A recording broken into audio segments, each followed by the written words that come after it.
Alrighty, let's give this a try.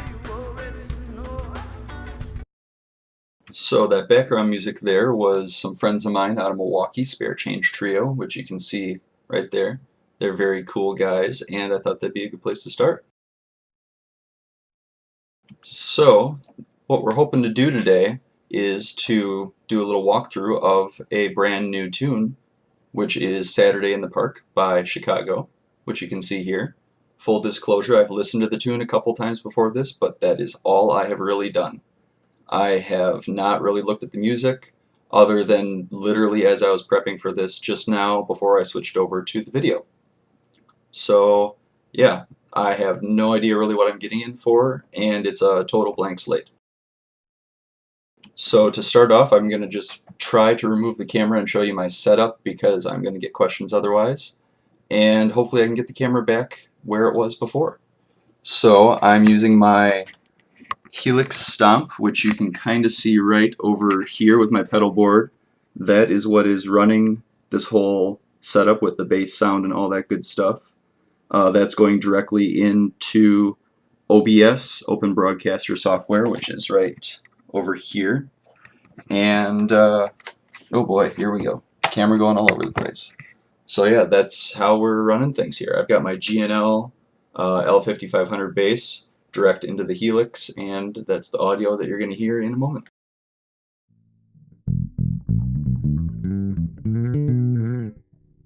So yeah, we'll hopefully that'll cooperate properly.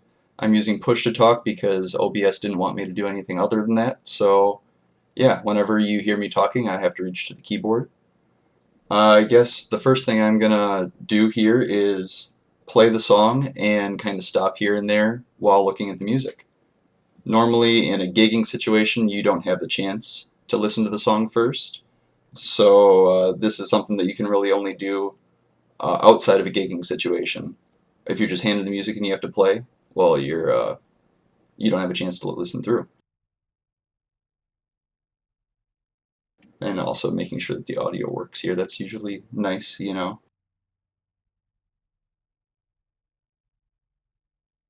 There we go.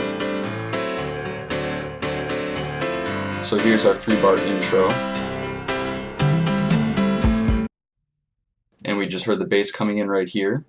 That's a good sign, so we know where we're starting out. One thing I jumped ahead of here is a good thing to do with a new tune like this is to go straight to the roadmap. First thing you should look for is where do we have repeats, where do we have stuff like that. So you can see we start with the piano, that's a nice help. Then after 8 bars we'll have horns coming in, so we know that we're in the right place when we hear that. Then we have a repeat at measure 13. That goes all the way over to here, measure 33. First ending we go back to the repeat. Second ending we go right here, and then we go to a DS Coda, which means we're going back to the top, if I remember correctly. DS and DC, that's always a fun thing. We'll listen through and we'll find out which of those it is, because I always confuse the two.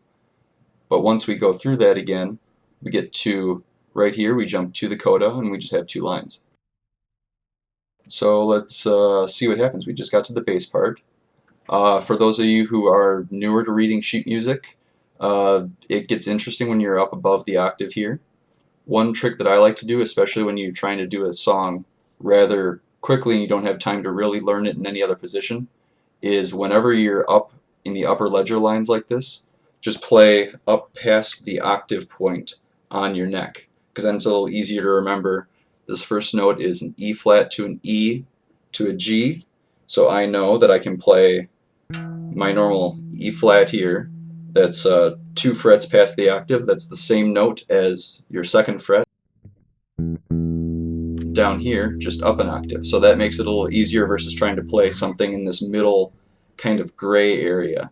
That's always interesting to try and keep remembering where you are on the fretboard when you don't have necessarily as strong of a reference point as at the bottom or at the octave.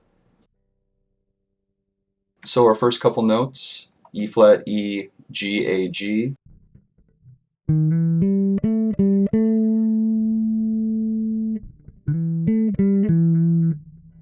Fun stuff. Let's see how it goes here.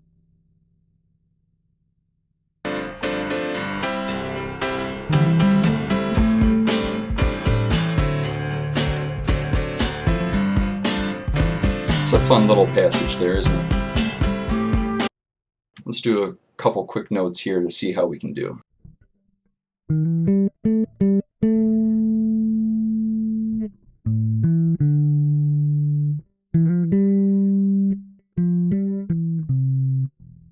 Ooh, got a little intonation issue there. That's always fun.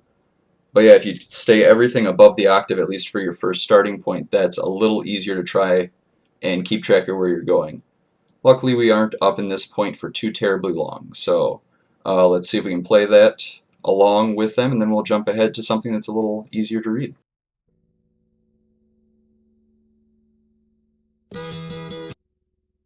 That's not quite the right button there. Yay for live stuff.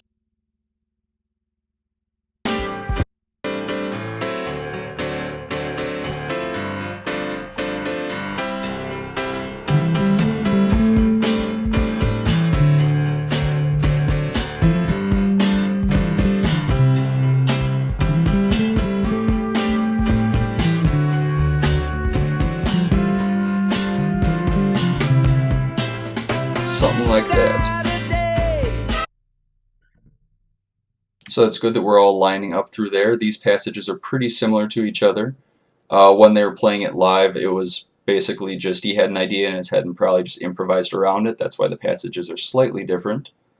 Depending on just how accurate you want to be, you can spend eons getting every little nuance perfect, or you can get the spirit of the tune and get close enough. It depends on the situation. And yeah, you can make that call for yourself. So just quick walkthroughs of these notes to make sure that they sound correct without the other stuff here. Let's see. Oh, we got a whole bunch of fun comments here, just checking on those. I'll get to some of your requests and stuff after I get through the tutorial, and we'll go from there. So again, just verifying these notes here.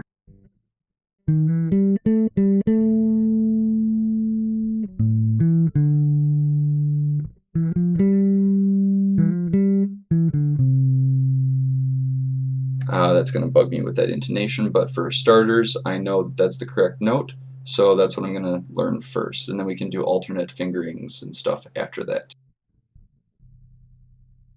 So then when we play it the second time,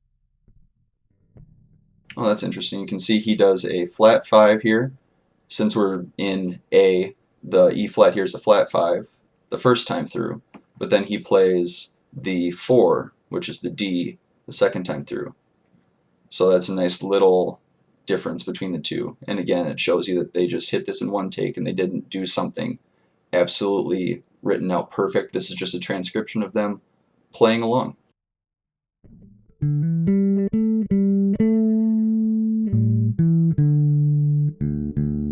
With that low D right here in measure 10, it's open. It's always nice to just cheat and use an open one. That's a very good chance of what he did there. Without really paying attention to the recording or having video, it's hard to say for sure, but that's my guess, is he might have played everything right in here and then just hit that open note since it was there.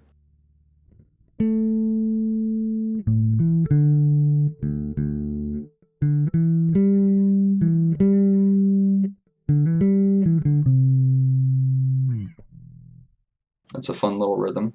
If you want to double check your rhythm, just depending on how good you are with your rhythm stuff, I mean, we're bass players, so anything beyond a quarter note's kind of, you know, wishy-washy. Can always listen through and double check it. So that's what I'm going to do now for that measures 9 to 13 right in here.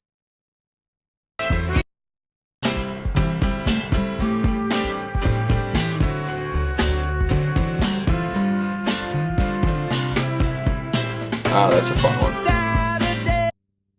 So yeah, a little variation on what he did before. Instead of spending too much time on here, we can just go through, that's basically my process, is then I'll just run that a couple times and then move on. For now, we'll move on and we'll just play it through after we get these sections. So now we're in verse 1, measure 13, a little more straightforward for the notes and stuff.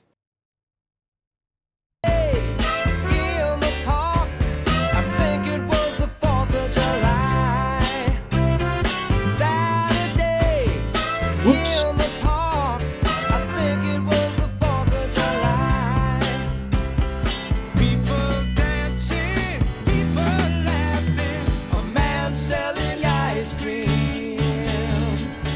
Whoops.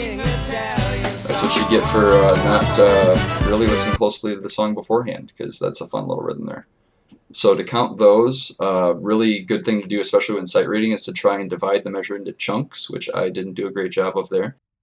So the measure we know we're in 4/4. It doesn't say, well, it says in common time, which is 4/4. So we've got 4 beats. A lot of times these notes will be cut into chunks. So here we've got beats 1 and 2, and then beats 3 and 4. And then here we got beats 1 and 2, 3 and 4. So a good notator will make that differentiation for you, so it's a little easier to sight read. If you're not on the spot, you know, live on the internet and stuff, it's a little easier to get away with that.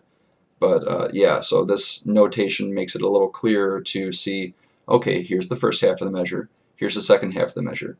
Looking for those cues makes it a little easier to try and keep up with these rhythms as they fly by in a sight reading situation. So let's try and do that verse 1 again and see if I can botch it a little less.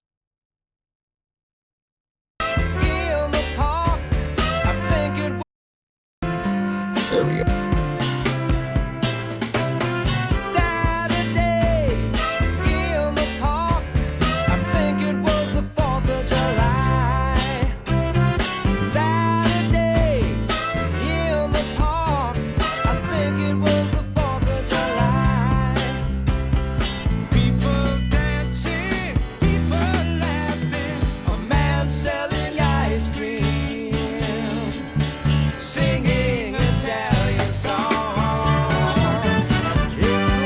Jumped ahead there. But yeah, so that second run through is a little more successful there once I focused more on breaking that up. And you have these rhythms here. These are pretty common, especially in music like Chicago, where it's one and. You see that in jazz a lot, all sorts of stuff like that. Over time, you'll recognize patterns like that pretty easily, which is pretty great once you really get those internalized. So yeah, the verse is pretty straightforward, and then we're getting into, I believe, a chorus. You can probably call it a chorus here. Chicago's song structures aren't necessarily always super straightforward, so it might be a chorus. Turning up the bass relative to the backing track, what I can actually do is I can turn the backing track down a bit. That might make it a little easier. Thank you for that feedback. That's the beauty of live stuff. You can get direct feedback there. So yeah, let's back up a couple measures and see if we can get into this section through here, and then back into this, I guess this will probably be an interlude type thing here on page 2 when we go back to the second verse. And then we'll see what happens. Alright, we're right here.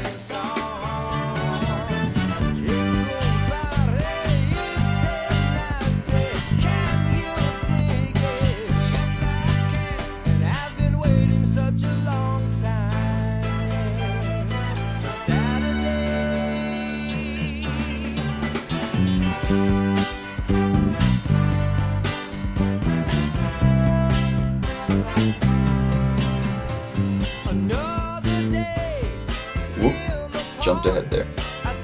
So yeah, again, pretty straightforward stuff in general. Once we got through these rhythms down here, getting into the first ending here, this is just a typical pattern that you'll see. It's nice when there's a chord change or chords over the top of the sheet music here. A lot of times you'll see that in jazz charts, but not necessarily in everything. Clearly, because it's not in this chart here. But when you see this sort of a pattern, okay, we've got an arpeggio, chances are it's going to be similar in the next one. So we have a G arpeggio leading to a C arpeggio. And again, if the chords were above, it'd be really easy to be able to tell that. But yeah, once you get those finger patterns down, if you're not practicing your arpeggios, this is a case where it's super handy. Once you see the pattern, oh, I just do that arpeggio, nice and simple. You can skim ahead on the music and see what else is coming up. So we've gotten back to measure 13 on the repeat, since we hit this repeat sign here. And then we'll go back through and we'll hit the second ending now, and then we'll see what happens when we get to this little fun bit. We've got an F sharp to an A, if I remember right. I still don't read stuff in the upper staff too often to instantly be able to recognize it, but it's really easy to just start In the bass clef, we know the first line above at the top of my mouse here is, we got a C, then the open is D, the next line is E, open is F, which is why this is an F sharp. The next line is G, so we have an F sharp to an A, back to an F sharp, because the sharp carries through the whole measure unless it's corrected later, so we know this is still an F sharp. Then we have an E, D, A. So that's a fun little bit. After we get through that, I'll stop the video again and we'll see what happens from there.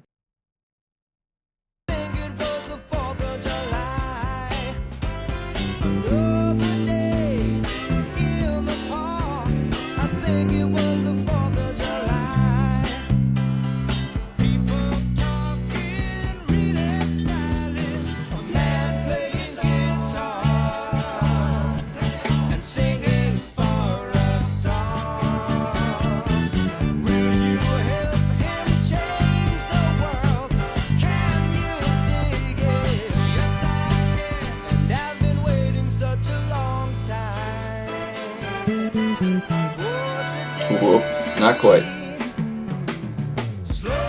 Definitely not quite. Whew. Might need to do a little more work on my sight reading, because that's I skipped the D here. Don't do that. Normally when we're seeing stuff like this, I'm not used to having one extra measure before the ending there. That's generally not seen too often in sheet music because of what I just did. We get to the end of here and we just automatically assume, okay, we're up to the second ending, so we skip a bit. So yeah, that's fun stuff. We got a question, do I think it'd be easier to read if they had used treble clef for parts? If you're accustomed to reading treble clef, sure. I am not accustomed to reading treble clef, so for me it's easier to have it either as it is here or something called 8VA where it's written down an octave, but they have a little bit, just like how we have like this DSL Coda and all these other roadmap signs, they'll say that next to the note 8VA, which is 8 notes alto, that's 1 octave upwards. And someone with more proper theory knowledge will probably correct something I said there, but basically 8VA means take what's written, play it up an octave. 8VB, take what's written and play it down an octave. So that also works with tuba parts or things like that where it's just 18 lines below. As mentioned there, yeah, it's seen in musicals a decent amount.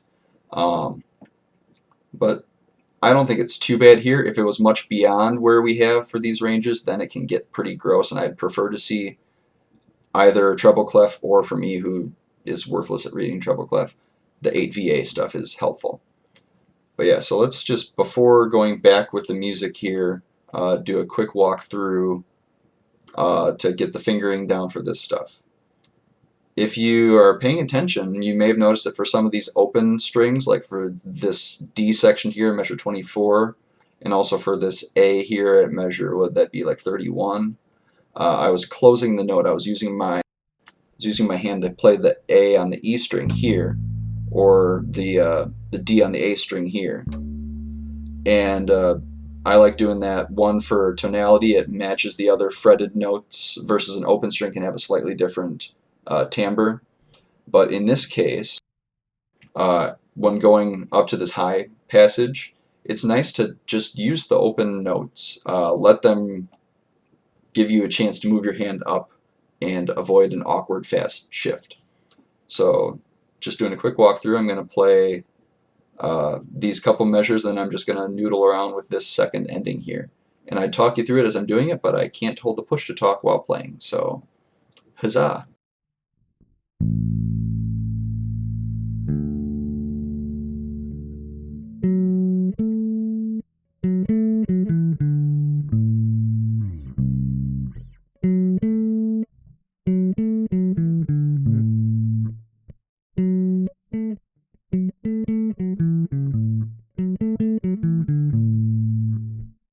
Alright, we'll see what happens if I don't butcher it again here.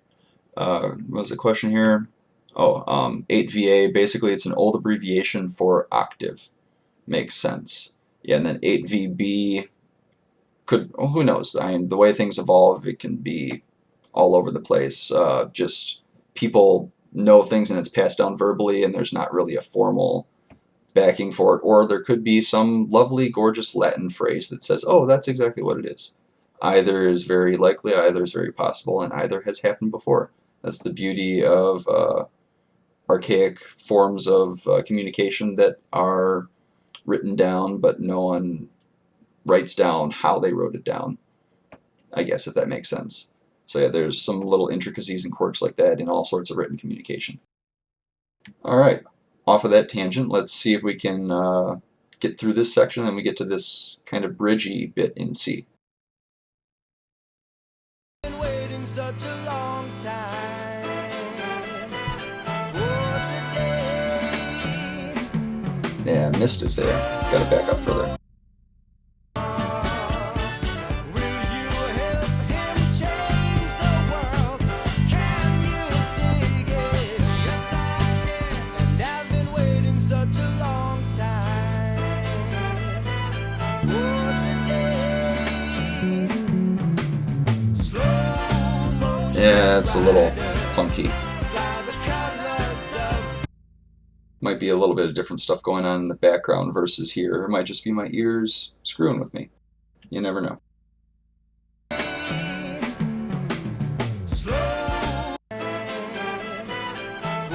There's one. Yeah, he kind of leads into that a little bit. I'm hearing kind of a...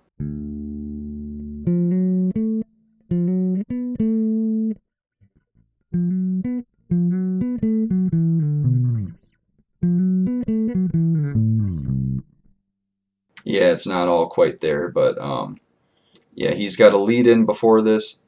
And again, with these sort of transcriptions, if it's not an official one, and also when they're just noodling in the studio, a lot of times in the studio for proper, talented session musicians like this, they're not going to have this stuff written out. They'll have a basic chord sheet, and they'll do a couple takes, and they'll just kind of improvise over the top. And a lot of that's difficult to notate accurately because they're literally improvising and making music on the spot versus reading down a page. Mary had a little lamb. It's a little more organic, a little more musical when they just create on the spot. And that's where this stuff here, the sheet music, is a approximation. So we play this open A bit here, and then we jump to the second ending, and there's kind of that little...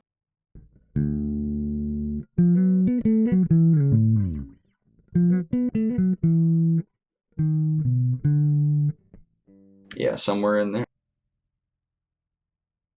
The fall off of that A on beat 4.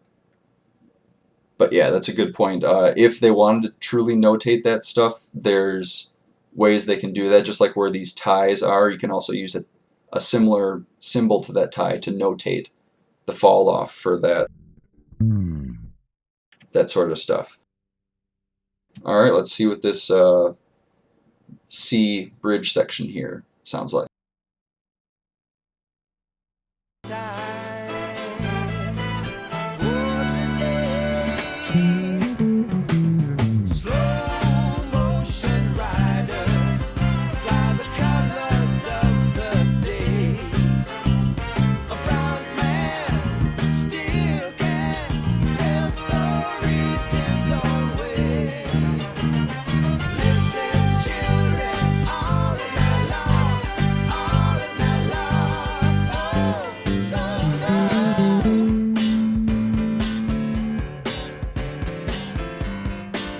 Alright. So clearly with this DS, that's more going back to right here, measure 5, because there's clearly we don't stop and let the piano play for 3.5 measures. There we go. So yeah, we just go straight to there. Something else that isn't notated here that you probably picked up on is for the first page here. I was just about to gesture to my monitor. That's not going to do you much good now, is it? Yeah, this first page over here, we're all in like a straight 1, 2, 3, and 4, and 1, 2. Versus once we get to this second ending, this little lick here basically is a lead into, oh, now we're doing like a swing shuffle pattern. And then when we're getting out of that swing shuffle pattern, the bass says, and here we go, we're straight. So that's a great player's tool. You hear that a lot in the rhythm section. Drummers do this a lot, bassists do this a lot. As a player, it's a great tool to say, hey, everybody else in the band, we are now going to this next section.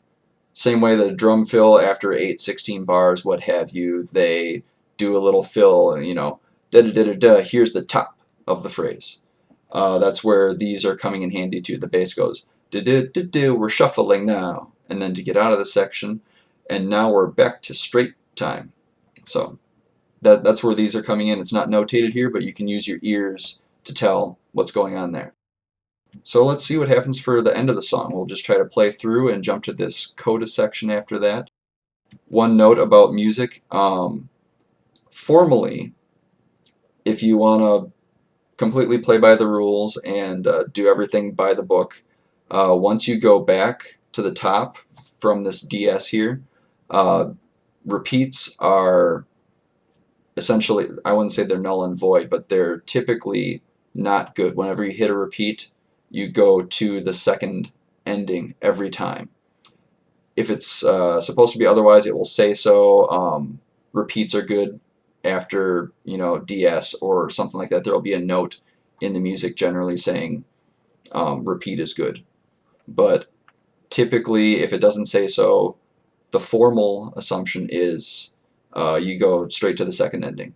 In this case, it doesn't matter because the coda is before the endings, but just a point of information for when you're reading sheet music. If you know what the notes are but don't necessarily know the terminology, that is something that is helpful to know. Alright, here we go.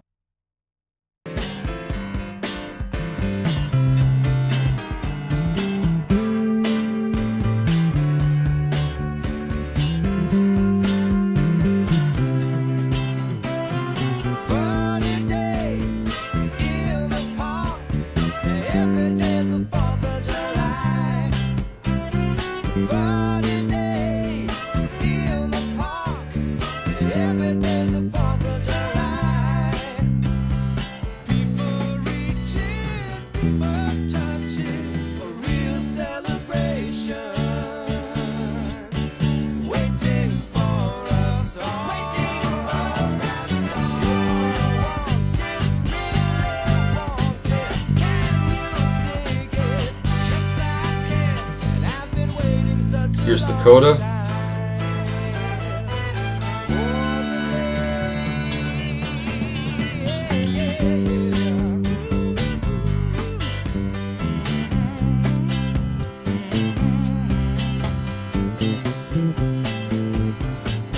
Whoop. Yep, that's a lot easier to do in a different position.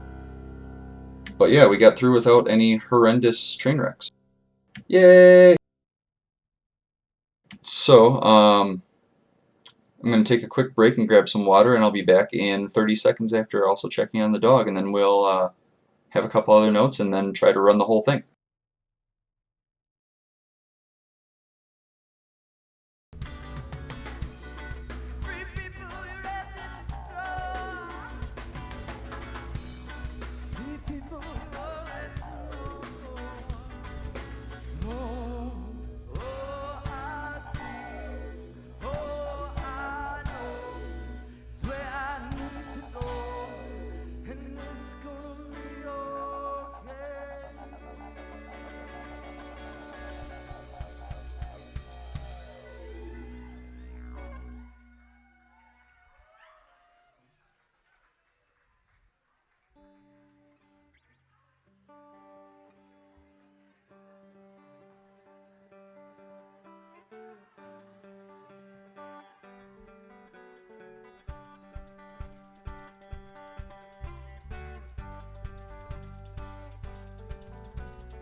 And we're back.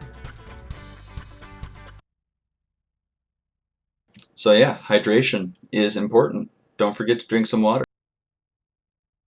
Also, don't forget to check on your dog, because he doesn't appreciate being ignored sometimes when you're staring at your computer.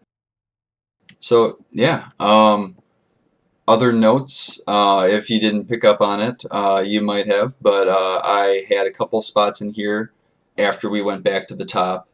I didn't quite hit the rhythms right, but as someone who's used to doing this sort of stuff on live gigs, getting handed some music and say, you know, here we go.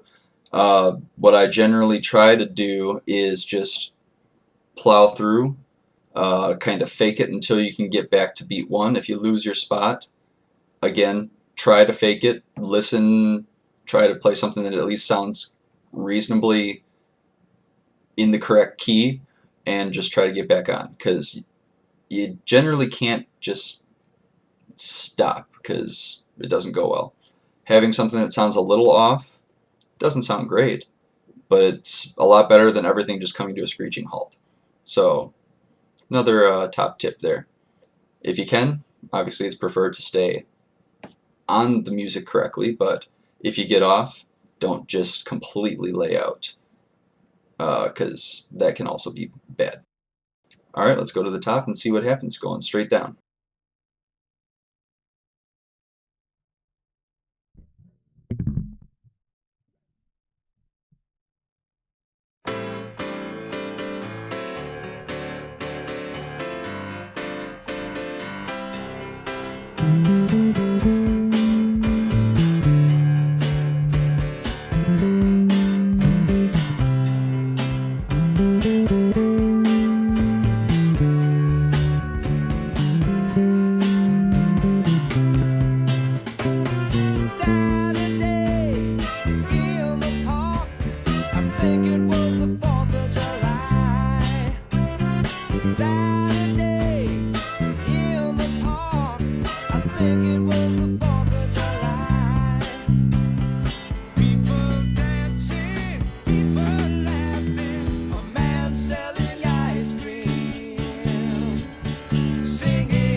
Whoops. That's a fun one.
Here's the Coda.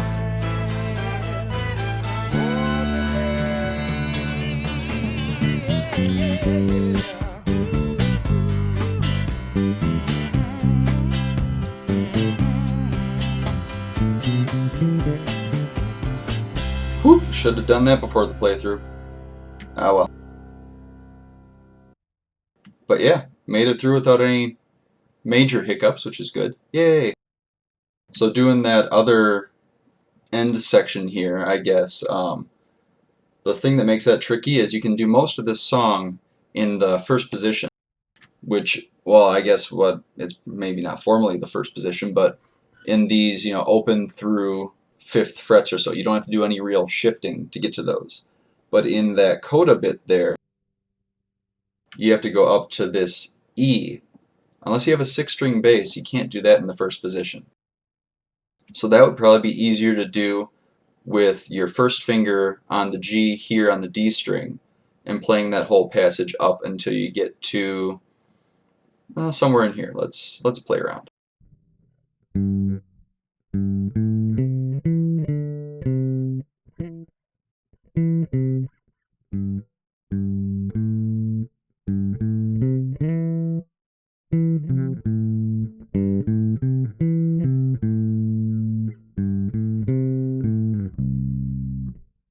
Yeah, something like that.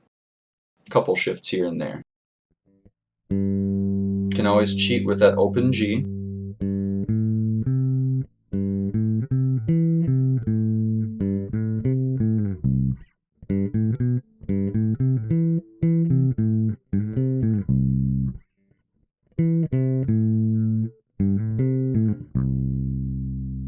Yeah, there's a couple different ways to do that, but yeah, let's maybe try the coda quick since the rest of the song went fine, and then we might wrap her up. A real celebration. Yeah, that'll be close enough. Waiting for us. Waiting for us. That's where we are. Can you dig it? Yes, I can. And I've been waiting such a long time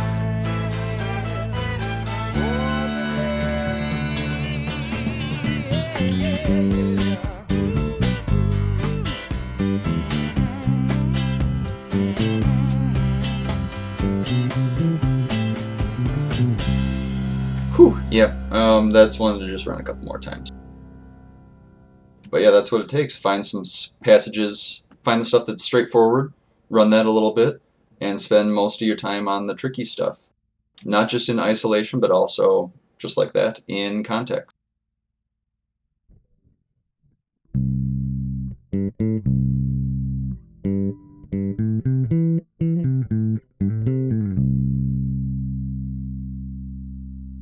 And I've been waiting such a long time. Yeah, close.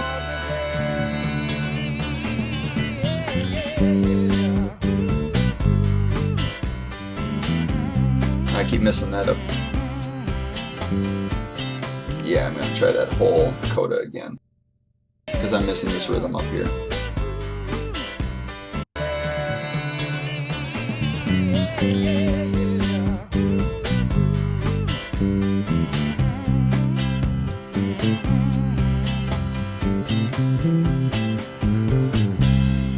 Hey, there we go.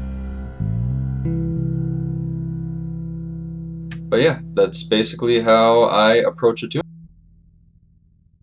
Stop that before it goes too far. But yeah, that's pretty much what I do when learning a new tune, if I can sit down at a computer and if I have sheet music in front of me. The same goes for tabs. I prefer sheet music because it's generally a little more effort for someone to write out sheet music. And so if they're willing to put through that extra effort, then hopefully it'll be a little more accurate, versus tabs are relatively straightforward compared to doing sheet music. So if people are willing to put in the extra work to do sheet, hopefully they're willing to do the extra work to transcribe it accurately.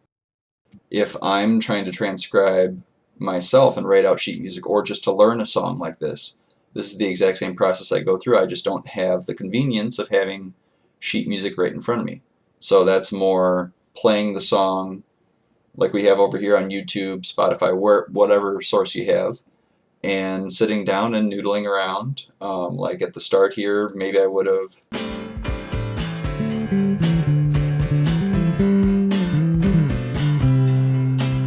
But yeah, just doing it yourself. So yeah, that's the general approach I have for learning new songs. Hope that's got some useful information for you, and hope you enjoyed it.